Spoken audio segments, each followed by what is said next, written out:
posibilidades de interaccionar, ¿no? Pero se van a generar dos enlaces con el hidrógeno y van a quedar dos pares de electrones incompatibles, ¿no? El tipo de hibridización que se tiene es el tipo de hibridización del tipo sp3. Tenemos acá, tengo acá la molécula de agua, ¿no? La forma en la cual este oxígeno está organizado es mediante una hibridación del tipo sp3. Entonces, tengo 4 orbitales de la misma forma, pero estos tienen su par de electrones sin compartir en la parte polar del agua. Estos electrones se pueden compartir. Y en el caso de los de acá, van a formar su interacción de estabilización con el electrón que tiene el hidrógeno. Acá tengo el tipo de hibridación del tipo sp3, tengo 2 orbitales llenos, que serían estos, pero tengo 2 orbitales que todavía no han completado su configuración completa. Entonces, el hidrógeno, que tiene un electrón sin compartir, va a estabilizar, y por tanto vamos a tener la conformación de ese enlace del tipo con ADN, ¿no? Muy bien. Entonces, esta es nuestra estructura típica del agua, ¿no? Por tanto, acá se van a establecer 2 tipos de regiones, ¿no? Como acá está la mayor cantidad de electrones presentes, es la región electronegativa. Y por tanto, acá tenemos la región electropositiva. Por tanto, hablamos del agua como un dipolo, ¿no? En el caso del agua, tenemos nosotros que una molécula de agua puede asociarse con otra molécula de agua. Esas regiones de electronegatividad diferentes permiten garantizar la formación de los llamados puentes de hidrógeno. Las diferentes biomoléculas que ustedes conocen, hay interacciones de ese tipo, ¿no? De tal forma que la presencia de los puentes de hidrógeno va a garantizar ¿qué cosa? La estabilidad estructural. Una proteína, los ácidos nucleicos, tienen puentes de hidrógeno. En el caso de las proteínas, hay las llamadas hélices alfa, las hojas plegadas beta. ¿Cómo se conforman esas interacciones? Por mantenimiento de la presencia de estos puentes de hidrógeno, ¿no? Entre un oxígeno o un hidrógeno. En el caso de las proteínas, el hidrógeno viene del grupo amino y el oxígeno viene del carbono que tiene un oxígeno, ¿no? El carbono carbonílico. Ese oxígeno interacciona con el hidrógeno y se da esa estabilidad. En el caso de los ácidos nucleicos, ¿no? Las bases hidrogenadas pueden también formar 2 o 3 enlaces de unión. Y por tanto, eso permite mantener la estabilidad de la doble cadena del DNA. Entonces, los puentes de hidrógeno estabilizan a nuestras biomoléculas, ¿no? Entonces, en el caso del agua, como disolvente universal, también eso va a permitir que el agua pueda mantener sus estados físicos que tiene, ¿no? Como es el caso del agua líquida, ¿no? En el agua líquida vamos a tener gran cantidad de estos puentes de hidrógeno, ¿no? Pero cuando se da el estado de cambio de fase, obviamente estos puentes de hidrógeno se rompen para favorecer los procesos de evaporación. Y en el caso del enfriamiento va a haber una mayor cohesión molecular, pero el puente de hidrógeno está presente en el agua. Muy bien. Hay varias propiedades físico-químicas que tipifican al agua, ¿no? Ninguna de ellas tiene que ver su máxima densidad a 4 grados centígrados, ¿no? Tenemos acá, a 4 grados centígrados tenemos su mayor densidad, ¿correcto? Muy bien. Por otro lado, estas 3 propiedades físico-químicas tienen que ver con el mantenimiento del calor, facilitar la pérdida o ganancia de calor, o que el medio no pierda tanto calor. Por un lado, tiene que ver este caso, el elevado calor específico. El elevado calor específico tiene que ver con la cantidad de calorías que son necesarias para que una determinada masa de agua eleve en 1 grado la temperatura. Entonces, el agua, ¿qué característica tiene? que presenta el mayor o el valor de calor específico más alto.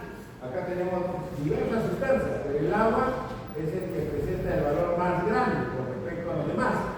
Por lo tanto, para que este medio acuoso incremente en 1 grado de temperatura, se requiere gran cantidad de calor. Por lo tanto, eso que permite que el calor se mantenga constante, ¿no?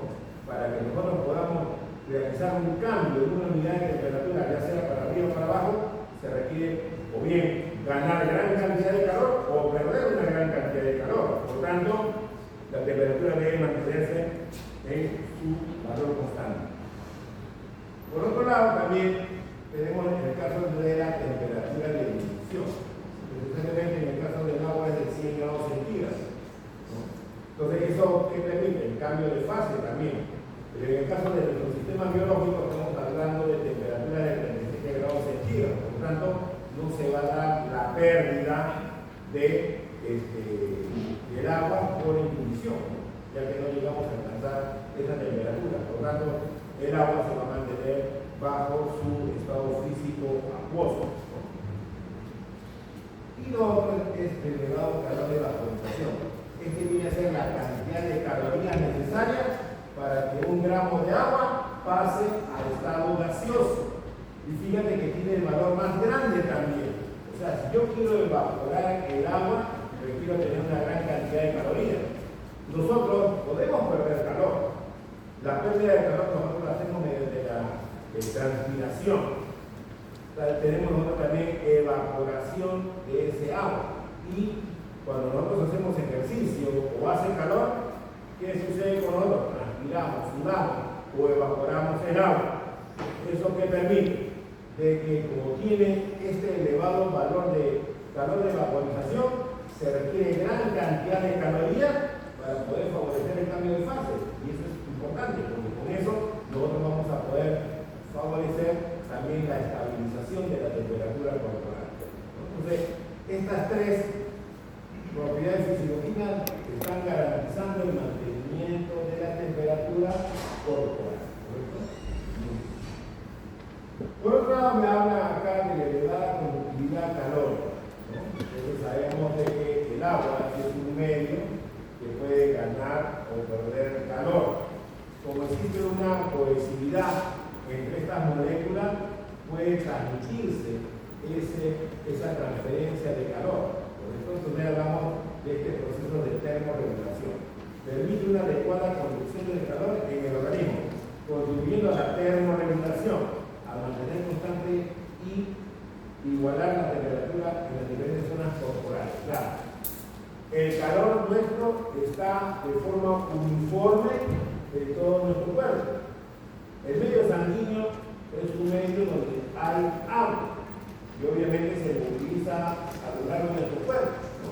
Entonces podemos transferir ese calor en toda la totalidad de nuestro cuerpo.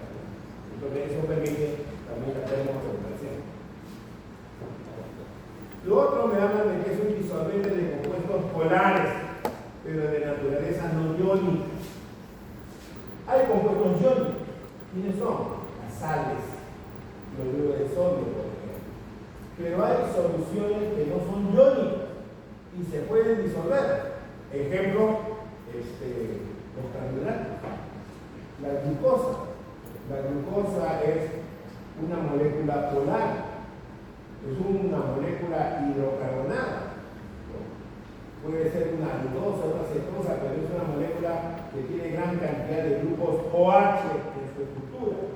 Y sabemos que el agua, al ser una molécula polar, puede disolverse en diversos tipos de sustancias, ¿no? Entonces, en este caso tenemos una sustancia química que puede ser un carbohidrato, que puede ser una proteína, ¿no? Que se caracteriza por conjugar grupos polares y el agua puede interaccionar con ellos. Por lo tanto, va a permitir su solubilidad, ¿no? Entonces, por ejemplo, acá tengo el alcohol, el etanol, y tengo el agua. Entonces va a haber capacidad de interaccionar entre ellos, ¿no? ¿Por qué razón? Porque se pueden formar los puentes de hidrógeno. Entonces, una sustancia se va a poder solubilizar frente a otra por la facilidad que tiene en formar puentes de hidrógeno, y eso garantiza su solubilidad. Por ejemplo, si yo tuviera un hidrocarburo, el puro carbono e hidrógeno, y no tiene ningún grupo polar, separación de fases, ¿correcto? Pero en este caso tengo una molécula polar. Acá tengo un grupo OH. Este oxígeno tiene pares de electrones sin compartir y por lo tanto puede formar un puente de hidrógeno y por lo tanto se va a poder disolver, y eso tiene que ver con la capacidad de solubilidad. Hay sustancias solubles, sustancias no solubles, y por lo tanto hay que tener en cuenta esta capacidad de formar estos puentes de hidrógeno. Lo otro es la capacidad de hidratación o solvatación de iones. Recuerda que tenemos al cloruro de sodio. El cloruro de sodio frente a un medio acuoso, ¿qué va a suceder? Se va a diferenciar en iones sodio y iones cloruro. Pero estos iones tienen carga. Y como el agua tiene su carácter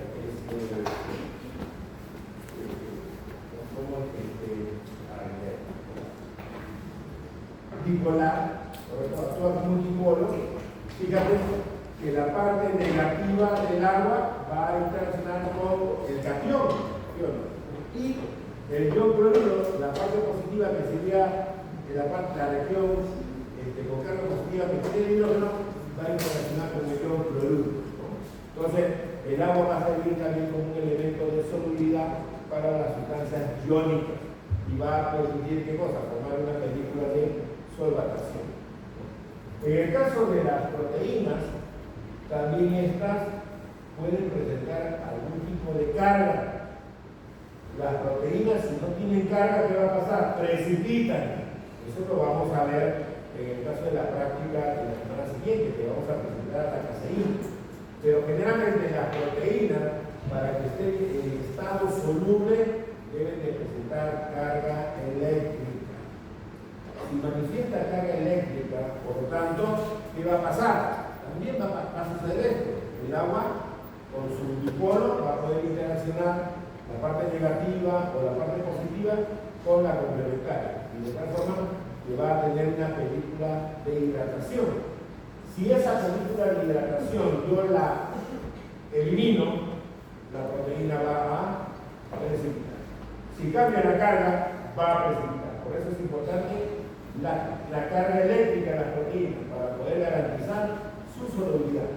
Pero yo puedo hacer de que la proteína pierda esa capacidad de interacción con el agua. ¿Cómo? Modificando el pH o de repente utilizar una concentración de sal que compita con el agua que tiene la superficie de la proteína y la voy a deshidratar y la proteína va a precipitar también. Entonces hay varios criterios que se pueden tener en cuenta para eso. Lo otro es este término, constante dieléctrica.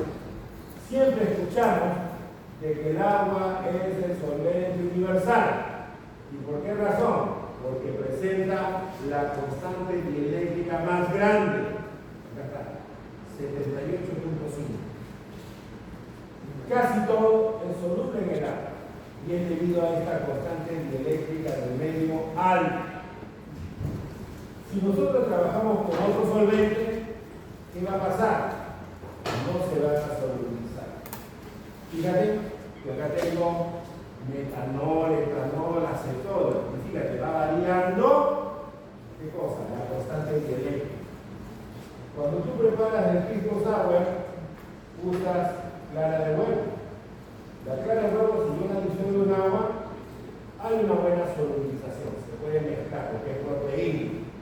Muy bien. Pero cuando tú preparas el pisco sour, utilizas hielo, pones la clara.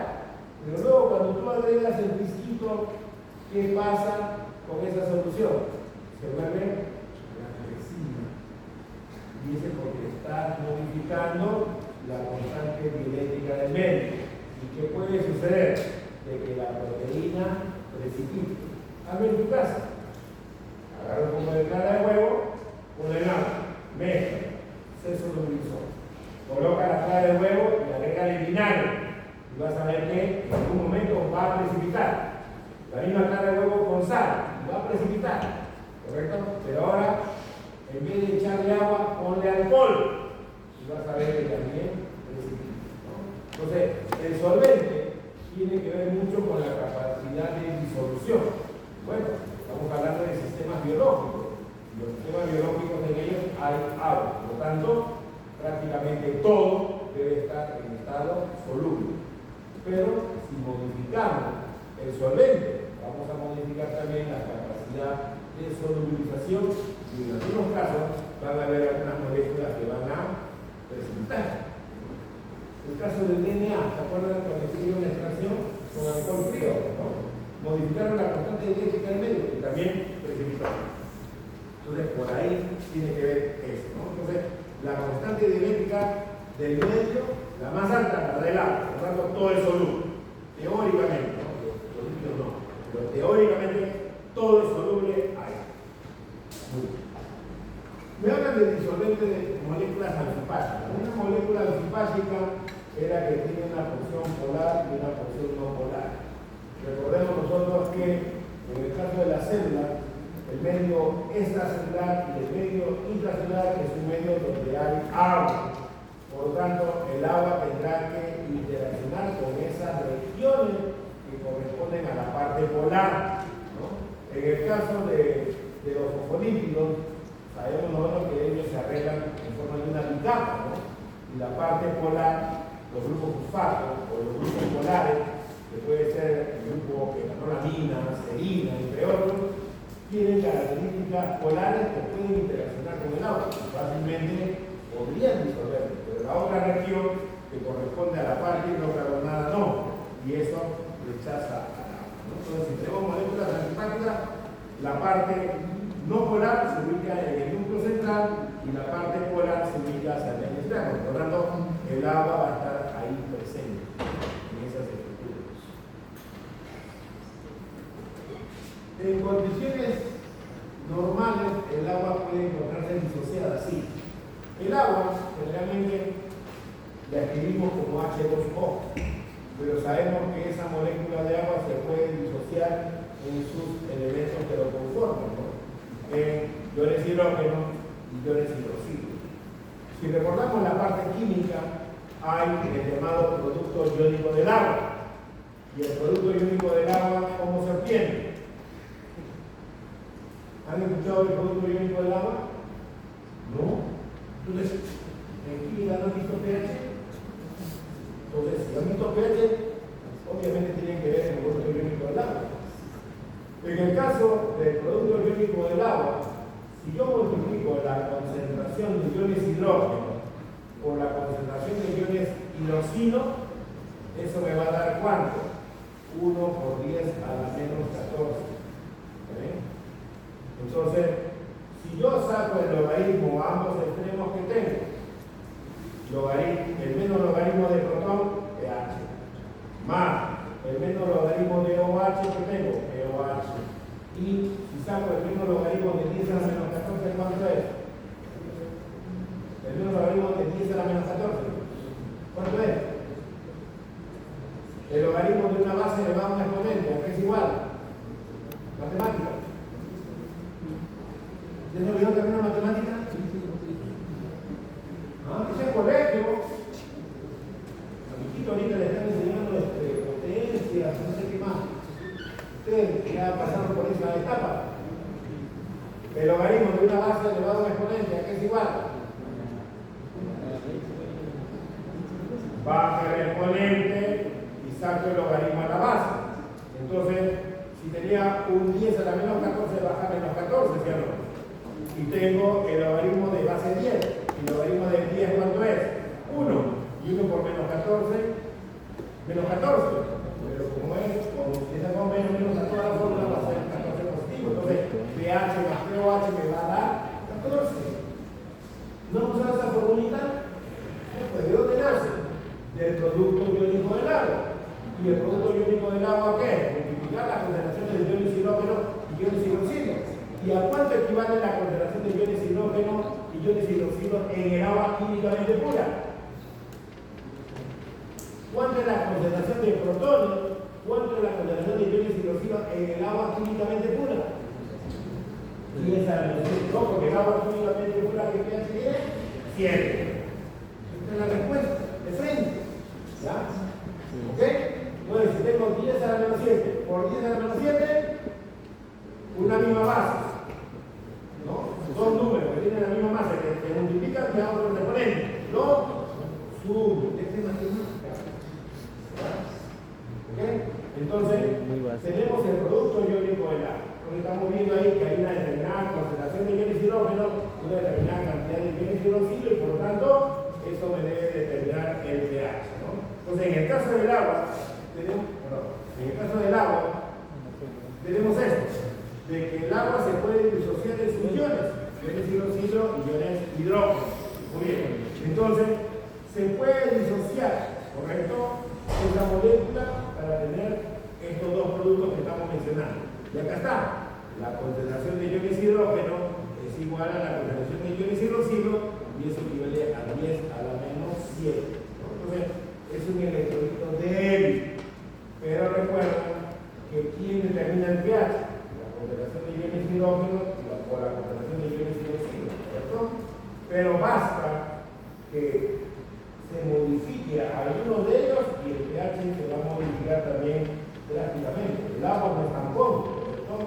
Yo agrego un ácido y bruscamente va a cambiar el pH, ¿no? Muy bien. ¿Qué funciones tiene el agua? Me hablan de funciones bioquímicas y fisiológicas. Muy bien. El agua actúa como componente estructural. Algunas moléculas van a encontrarse siempre rodeadas con agua. ¿Para qué? Para que puedan cumplir su función. Por ejemplo, en la cavidad oral, tú tienes saliva, ¿sí? Es un medio cosa.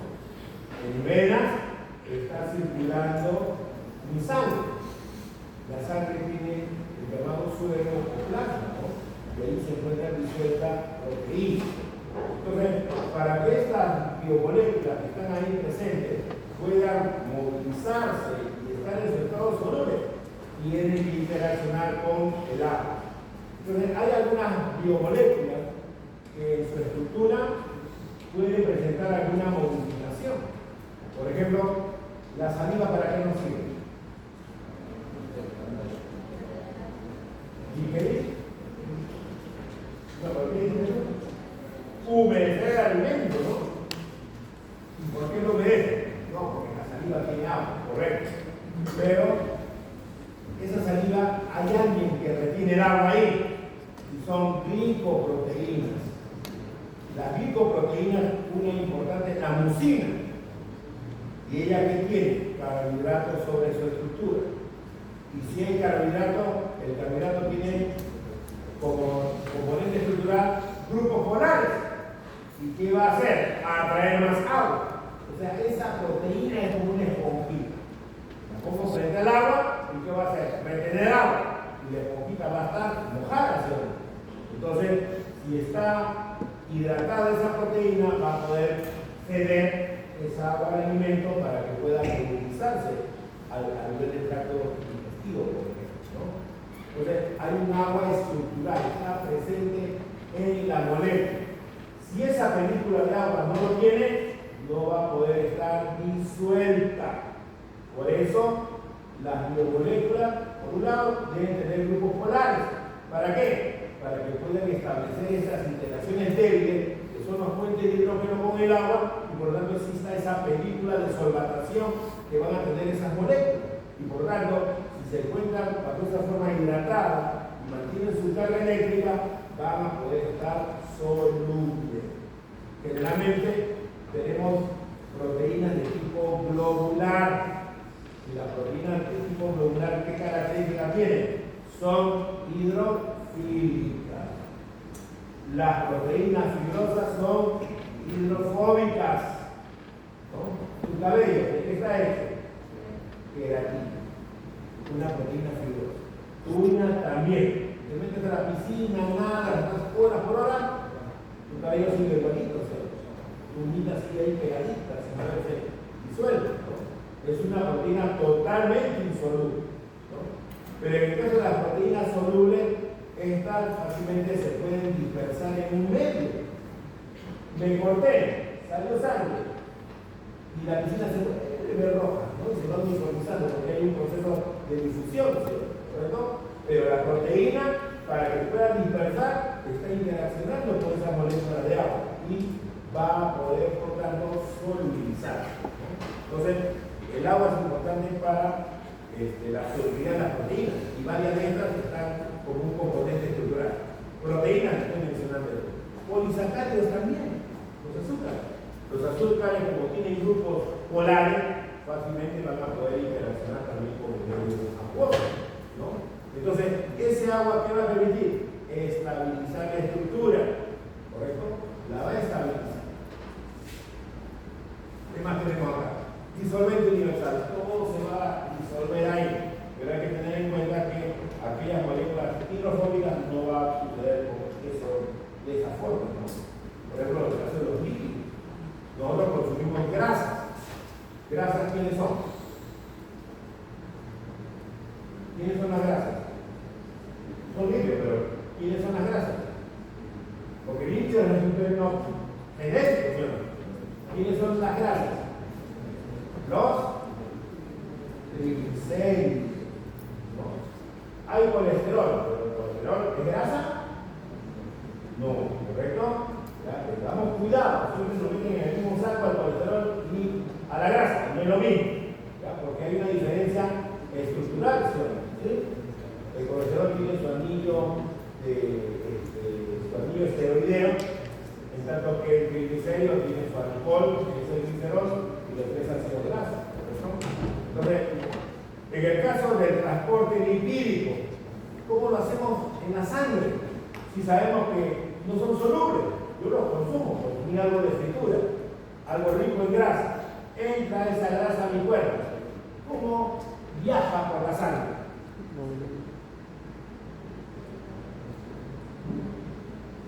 Pero la emulsión se da en el intestino, no en la sangre. ¿Cómo se transporta ese líquido en la sangre? La hemoglobina.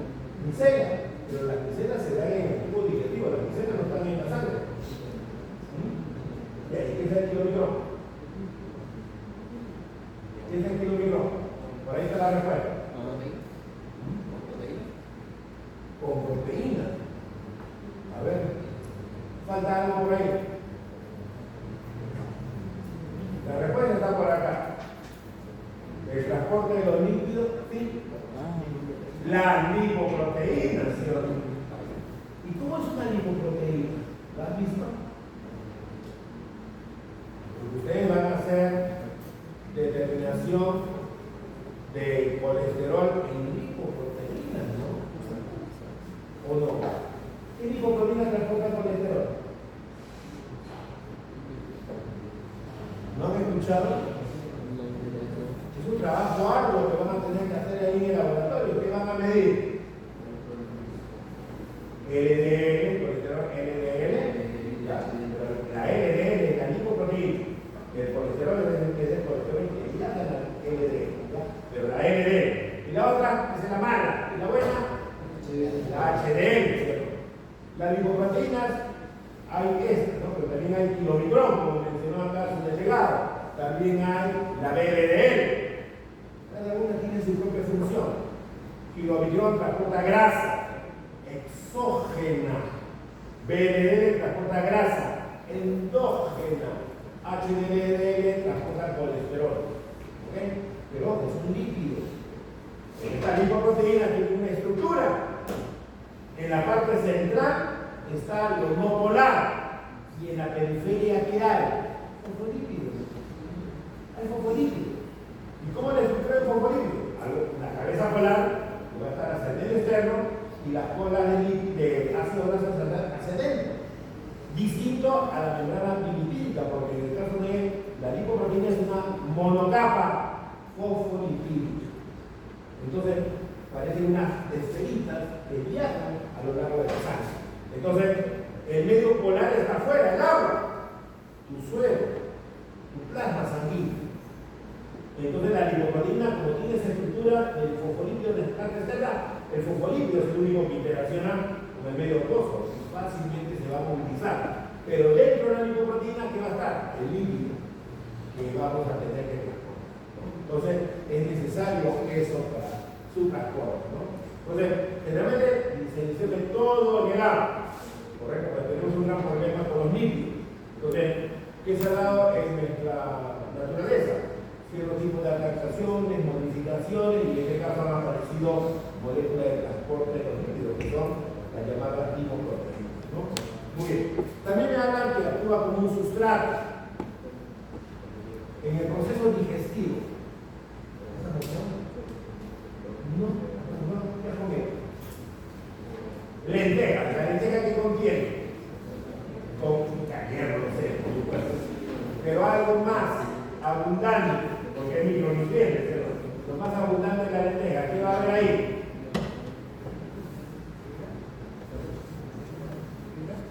Ya hay fibra vegetal, por supuesto, pero algo más. Algo más.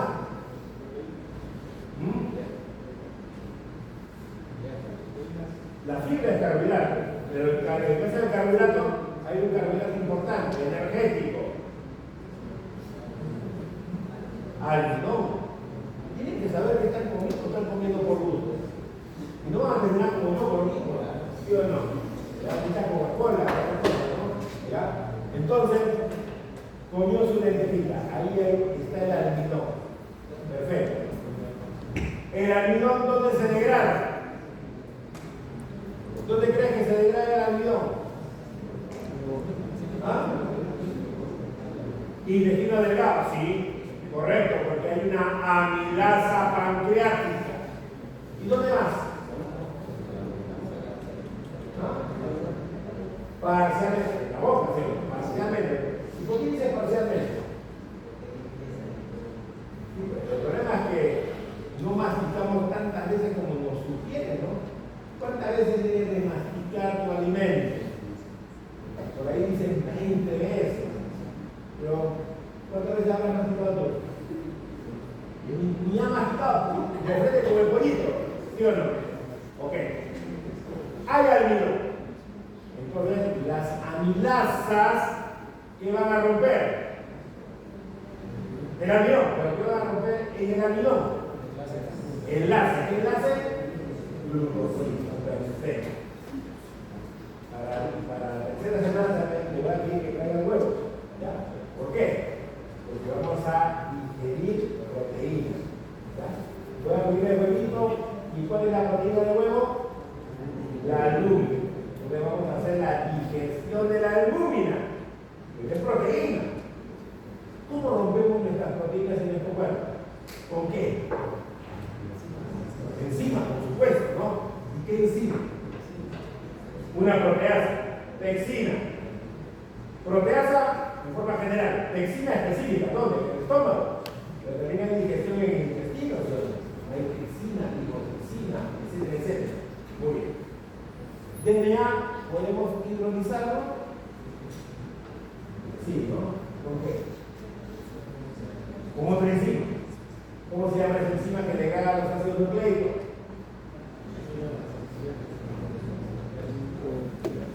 Nucleasa, listo. Ahora consumimos nuestra grasita, ¿no?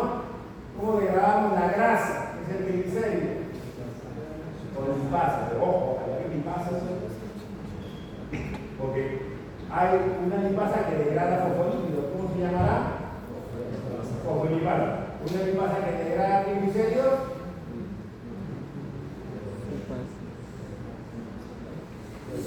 Por ahí va. Triacilglicerol lipasa. Y hay otra lipasa que hidroliza ésteres de colesterol. Colesterol esterasa. Todas son esterasas. Todas estas enzimas que estamos mencionando que son digestivas tienen algo en común. Son hidrolasas. Ya vamos a ver el capítulo de proteína, vamos a entrar al capítulo de enzima y vamos a ver la clasificación de enzimas. Y la clase 1 son las llamadas hidrolasas. ¿Y por qué llevarán ese nombre? ¿El nombre te sugiere algo? Algo, por supuesto. Entonces, ahí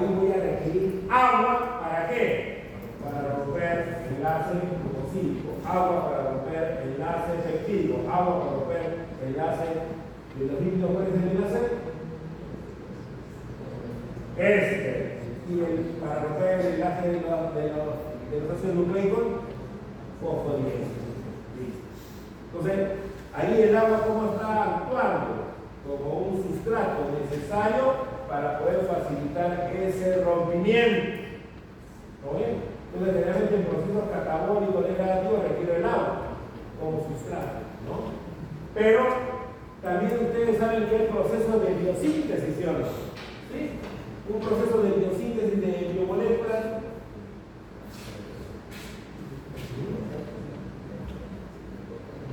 Fuerte. La glucogénesis, ¿sí o no? ¿Está bien? ¿La glucogénesis qué es? ¿Qué es la glucogénesis? La síntesis de glucógeno, ¿no? Entonces tengo un glucógeno preestablecido y le voy colocando glucosa y va creciendo el glucógeno, ¿no?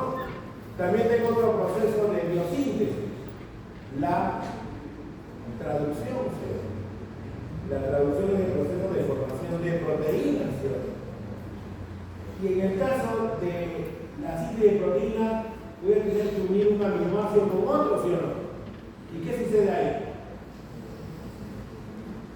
¿Qué sucede ahí? Cuando agarro un aminoácido con otro, se forma el enlace peptídico, pero hay una reacción de qué? De un grupo amino con un grupo carboxilo. Pero cuando se da la reacción, ¿qué se libera? Hidrógeno. Agua. ¿Correcto? Entonces, por eso me habla para acá que puede actuar como un sustrato o un producto en diversas reacciones enzimáticas. Ya vamos a ver posteriormente cada metabolismo, ¿no? Entonces, generalmente en los procesos digestivos tenemos hidrolasas y en algunos procesos hidrolasas que van a requerir agua para formar, para degradar ese enlace o ese alimento que estamos ingiriendo.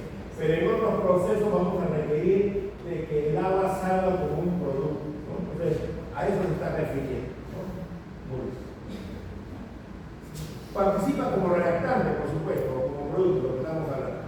Es un elemento termorregulador porque va a evitar la pérdida de calor o mantener la temperatura de nuestro cuerpo, ¿no? Entonces, como el agua puede actuar como un electrolito débil, nosotros vamos a poder determinar, por lo tanto, el pH de un medio biológico en función a dicha concentración de iones hidrógeno que tengamos, ¿no? Y por lo tanto, aparece esta denominación del cálculo del pH, ¿no? El pH no es otra cosa que el menos logaritmo de la concentración de iones hidrógeno, ¿no? El pH me define el grado de acidez o alcalinidad de una solución perfecta, ¿no? Muy bien. Entonces, la escala que todos conocemos es la escala de pH, pero en función a quién? Al agua. ¿Correcto? ¿Cuánto vale el producto químico del agua? 1 por 10 a la menos 14. Por lo tanto, la escala del agua va de 0 a 14. Pero si yo cambio de solvente, ¿puede cambiar esa escala de pH? Sí. Busquen ustedes solventes, averigüen su constante propia de estos solventes y puede haber un cambio. Por ejemplo, el alcohol, su constante es 10 a la menos 19. Entonces la escala iría de 0 a 19, ¿correcto? Por decir, ¿correcto? Entonces, en el caso nuestro sistema biológico está en función al medio opuesto. Por lo tanto, para nosotros es importante conocer el pH en función al agua. Y por eso va a nuestra escala de 0 a 14. Pero si estuviéramos en otra realidad, en otro mundo, en otro multiverso, y ya no el agua sea el solvente universal y sea otro, pero bueno, lo que hay que tomar es el alcohólico sería fabuloso, ¿no? ¿Está bien? Puede variar eso. Pero en el caso nuestro, recuerden, tenemos una teoría de evolución, la teoría de aparición de los primeros organismos y todo comenzó ¿dónde? En la vida, ¿dónde comenzó? En el mar, donde hay agua, ¿correcto? Entonces, obviamente todo está en función ¿no? Entonces va de 0, pero no está en 0, va de 0 hasta 14, ¿no? Muy bien. Entonces, el pH es un factor crítico, que es importante para la estabilidad y buena función de nuestras biomoléculas. La modificación del pH, por un lado, puede modificar capacidad de solubilización. Entonces, una proteína que para poder cumplir su actividad tenía que estar soluble. Si yo modifico el pH, ¿qué puede pasar? Puede modificarse su carga. Y si yo modifico su carga, puedo modificar su capacidad de solubilización. Entonces, puede, en algún caso, precipitar. Entonces, si yo modifico el pH, puedo, por un lado, insolubilizar. Eso es lo que vamos a hacer la próxima semana. Pero en química, ustedes serán más agresivos porque no trabajan con ácidos débiles, no trabajan con ácidos fuertes, ¿no? Y al trabajar un ácido fuerte frente a una proteína que causaba desnaturalización, ¿sí? Coagulaba ahí la proteína, pero ya ahí fue muy agresivo, ¿sí? Ya esa proteína no la puedo volver a recuperar.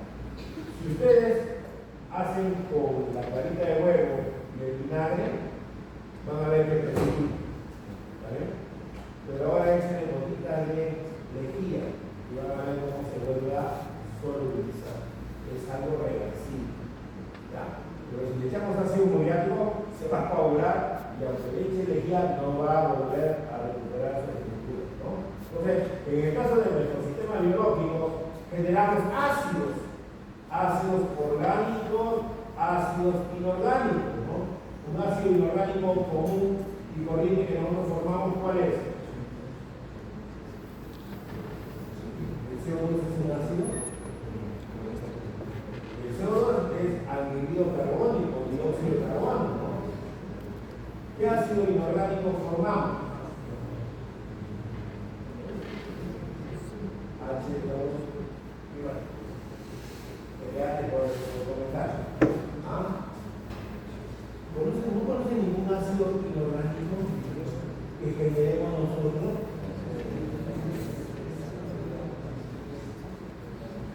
Agua más CO2 que te da.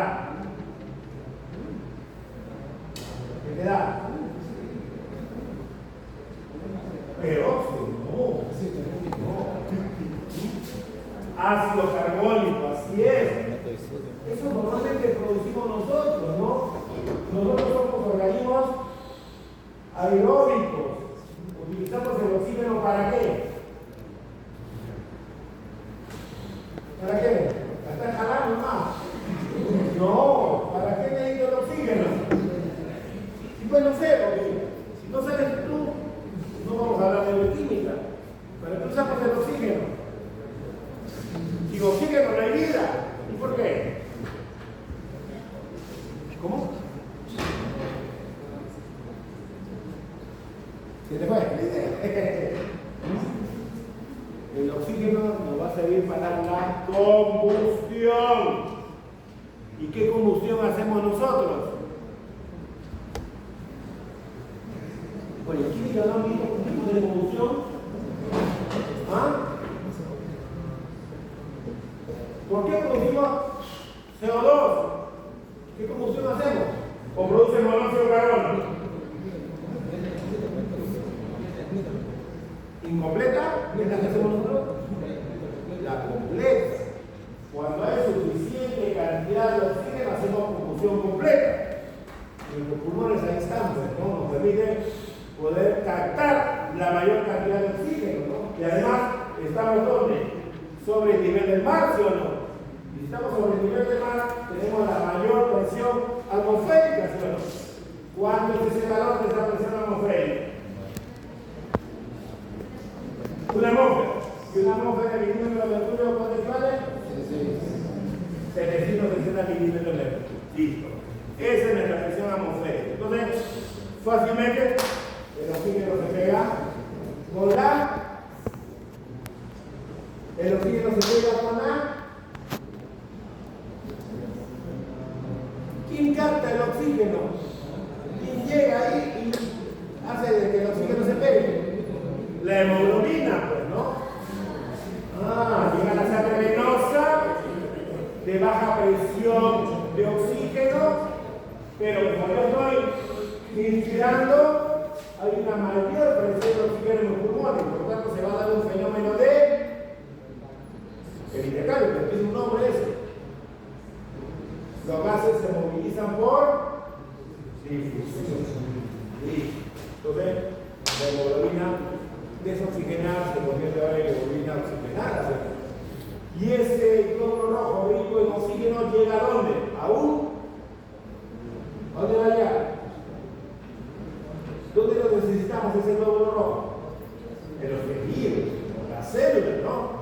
Y ese oxígeno va a tener que ser cedido, ¿sí o no? ¿Y dónde principalmente lo usamos? El oxígeno. ¿Dónde principalmente lo usamos? En una célula. Mitocondria, pues. Y la mitocondria es ahí donde va a usarse el oxígeno, ¿no? ¿Y qué va a haber? Combustión. ¿Lo ven? Y producto de la combustión, ¿qué vamos a generar? Dos cosas importantes. Producimos ATP y CO2. Y luego ese CO2, ¿a dónde difunde? A la sangre. Ojo, que hay una pequeña porción que se une con la hemoglobina, pero la gran mayoría va a la sangre. Y en la sangre, ¿qué hay? Y el agua con el CO2 que va a tomar ácido carbónico, ¿no? ¿Lo ven? Entonces, esa es la historia física. Entonces, nosotros tenemos por ahí un ejemplo de un ácido inorgánico que producimos, el ácido carbónico. ¿Lo ven? Y la forma en la cual eliminamos ese ácido carbónico es bajo la liberación del CO2. Porque si se mantiene ese ácido carbónico en la sangre, ¿qué va a pasar? Una acidosis del pH va a cambiar. ¿Okay? Y un ejemplo de un ácido orgánico. ¿Producimos ácidos orgánicos? ¿Cuál? A ver, acá está el chico fitness. Ácido láctico. El ácido láctico es un ácido orgánico. ¿Correcto? Lo producimos. Hay ácido pirúvico, por ejemplo, también. Entonces, dentro de nuestro metabolismo formamos algunos ácidos también. ¿Y qué puede pasar si generamos ácidos inorgánicos y ácidos orgánicos? La concentración va a aumentar y el pH va a caer. Y eso no es bueno para la vida, para la salud, ¿no? Nosotros sabemos que tenemos un pH sanguíneo. Ese pH sanguíneo se debe mantener de forma constante. Por lo tanto, necesitamos ¿qué cosa? La presencia de los sistemas tampones. Pero hay diversos sistemas tampones también. Hay tampones inorgánicos y hay tampones orgánicos. ¿Cuáles son los tampones inorgánicos? Los que conoces tú. Del sistema biológico, por supuesto. El bicarbonato, ¿correcto? Que es el que está formando en la sangre, que es extracelular, y el otro, el fosfato, que es intracelular, ¿correcto? Muy bien. En la saliva, nosotros tenemos también sistemas amortiguadores, el tipo inorgánico. ¿Ya? Si tú no has almorzado y no has masticado, tienes una saliva no estimulada. ¿Y qué tampón prevalece ahí? El buffer fosfato. Los glándulos salivales producen buffer fosfato en la cavidad oral, sin haber masticado, es inasible. Pero cuando tú te alimentas, o miras, observas, ¿qué va a pasar? Hay una mayor secreción salival. Y ahí, como los carbohidratos pueden fermentarse en la cavidad oral, tenemos un sistema protector, que es el buffer bicarbonato, que neutraliza los ácidos que se pueden generar en la cavidad oral. Entonces, hay varios sistemas amortiguadores, pero ojo, son de tipo inorgánico. Y los sistemas tampones orgánicos, ¿quiénes son? Las proteínas. ¿Okay? ¿En la sangre hay proteínas? Sí. Ellos cumplen función amortiguadora. ¿En la saliva Entonces, en nuestro sistema biológico vamos a encontrar amortiguadores inorgánicos que van a contrarrestar el efecto de estos ácidos que se pueden formar. Pero también hay proteínas que fuera de su propia función independiente pueden tener otra función, que es la función amortiguadora. Por ejemplo, en la sangre, ¿quién es nuestra principal proteína circulante? La hemoglobina. Correcto. Entonces ella va a cumplir esa función amortiguadora. Ojo que también la hemoglobina que está dentro de los glóbulos rojos